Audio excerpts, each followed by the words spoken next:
question. Do you have to be right? More importantly, do you have to be right about what you believe about hair loss? Something I have learned, more so on my other channel, Family Friendly Daddy Blog, is typically people who are very involved in watching YouTube videos, especially those who leave comments, tend to be, not always, but often, more so my other channel than this one, that they have what I call high conflict personality.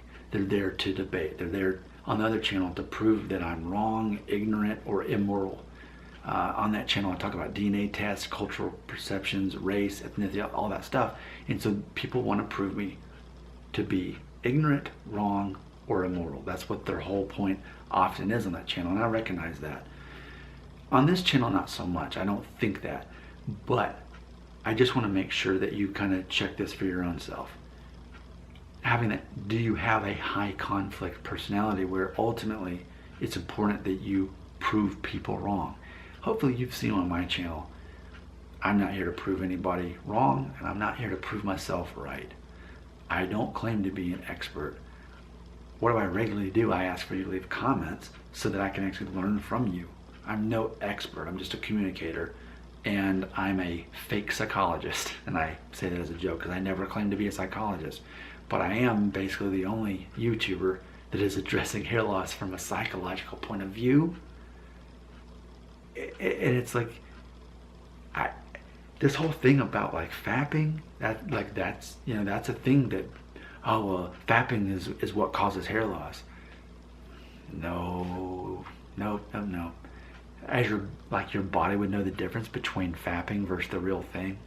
No, fapping is related to hair loss in the fact that when you live in that fantasy and you become addicted to that fantasy and you need that kind of stimulation to make things work, then that's going to definitely alter your perception of reality with women and probably cause you to have a lot of anxiety and self-esteem issues and probably just overall general issues relating to women, communicating with women, attracting women.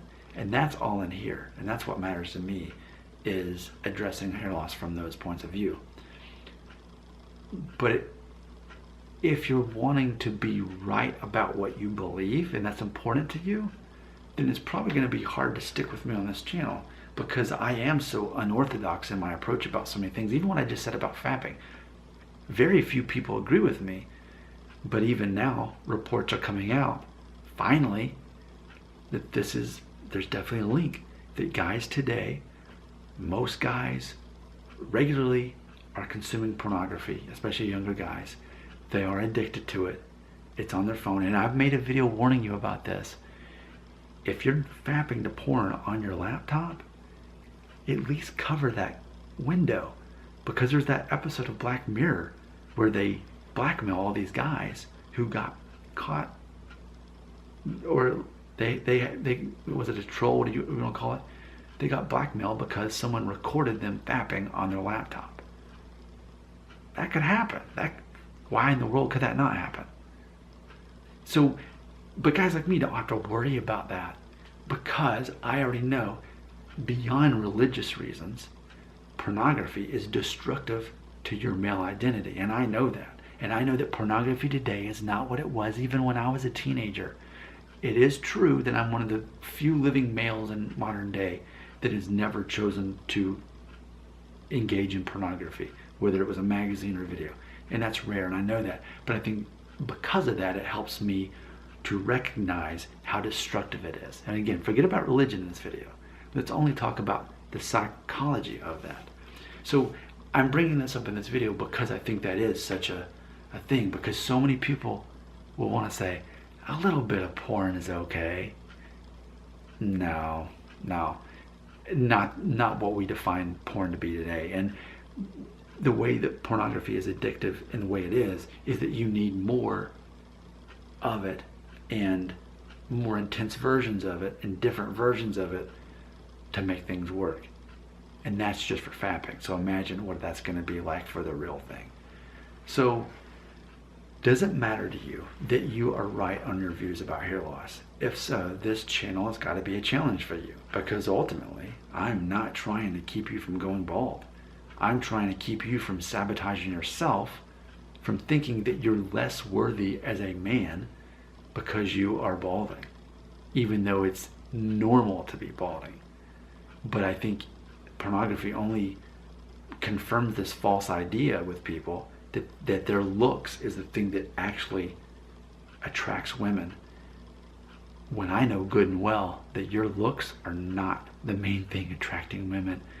And I think that's one of the reasons why you do see the 20-year-old bald guys, and I mean Norwood 5, they shave their head, and they have no trouble at all attracting women because they know how to actually attract women beyond looks. It's even not just the fact that they're rebellious enough and rough enough to get rid of the hair that they do have, but because they actually can communicate well and know how to respect women and to be confident in their abilities and not their looks.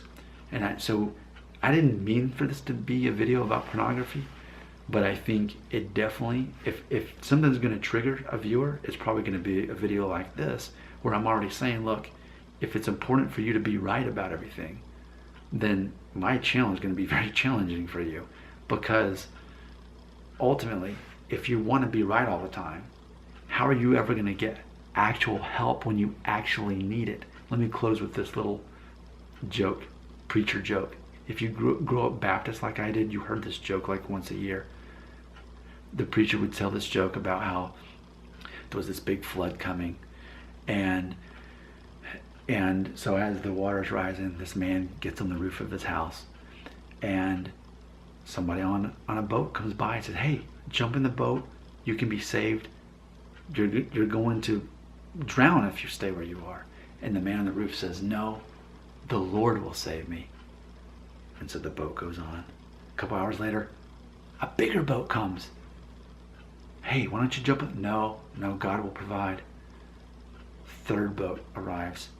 Big boat, safe boat, very easy to get on that boat because now the water's risen. He's barely got enough room to stand on top of the roof in order to be saved and get on that boat and leave. And then you better believe what he says. Nope. God will provide. He will save me. The third boat goes away. What happens next? The water rises. He drowns. He dies. Why is that funny? Well, here's the funny part. Here's the punchline. The man goes to heaven. He sees God and says, God, I trusted you. I had faith. You were supposed to save me. You made me look like a fool out there. I told everyone you were going to save me. And then God says, I tried to save you 3 times with those other people in the boat. So there's the joke. And I do feel in that same concept, that's with a lot of people, a lot of younger guys that are haunted by hair loss, the fear of hair loss, the fear of balding, even if they're not actually bald.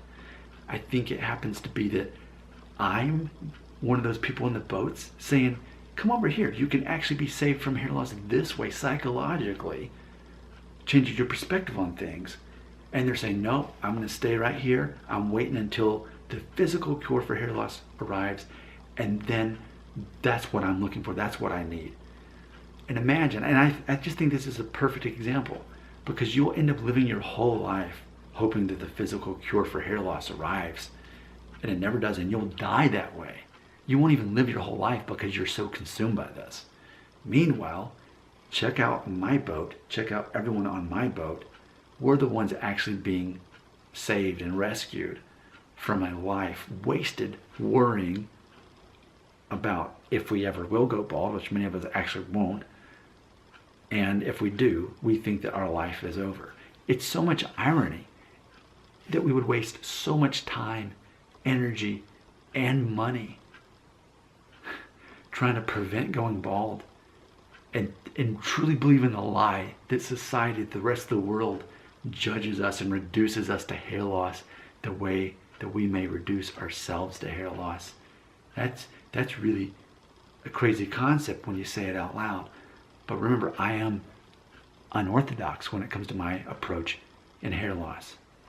So, is it important to you that you're right in what you already believe about hair loss? Or can you be open-minded to someone who addresses hair loss from an unorthodox psychological perspectives.